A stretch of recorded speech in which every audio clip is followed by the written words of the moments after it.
കൂട്ടുകാരെ, പ്രകൃതി സൗഹൃദ വസ്തുക്കൾ ഉപയോഗിക്കുന്നതിന്റെ ആവശ്യകത എന്ന വിഷയത്തെക്കുറിച്ച് ഏതാനും ചില കാര്യങ്ങൾ ഞാൻ പറയുവാൻ ആഗ്രഹിക്കുകയാണ്.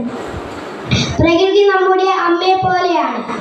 അതിനെ നാം നമ്മുടെ കണ്ണിന്റെ കൃഷ്ണമണിയെ പരിപാലിക്കുന്നത് പോലെ പരിപാലിക്കേണ്ടതാണ്. അതിനായി നാം പ്രകൃതി സൗഹൃദ വസ്തുക്കളുടെ ഉപയോഗം പ്രോത്സാഹിപ്പിക്കണം.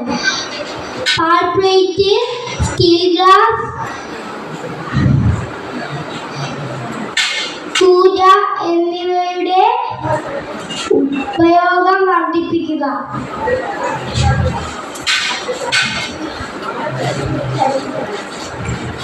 പ്ലാസ്റ്റിക് വസ്തുക്കളുടെ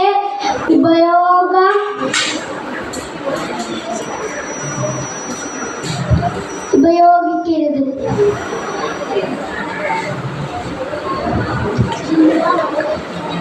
അതിനായി ഗ്രീൻ പ്രോട്ടോ